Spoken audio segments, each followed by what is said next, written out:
Yolda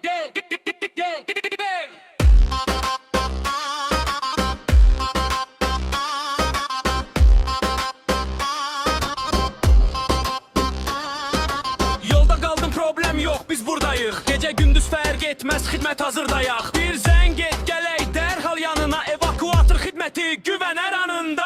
Maşın qaldı yolda, nə edəsən tək. Biz varıq yanına, çatırıq tez-tez.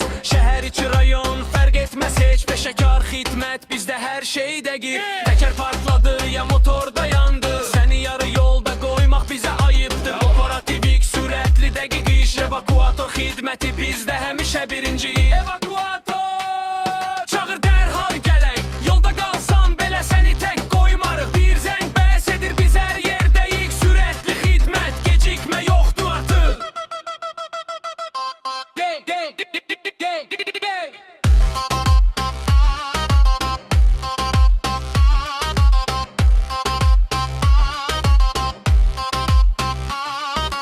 Yolda qaldım, problem yox, biz buradayıq. Gecə gündüz fərq etməz, xidmət hazırdayaq. Bir zəng et, gələk dərhal yanına. Evakuator xidməti güvən hər anında.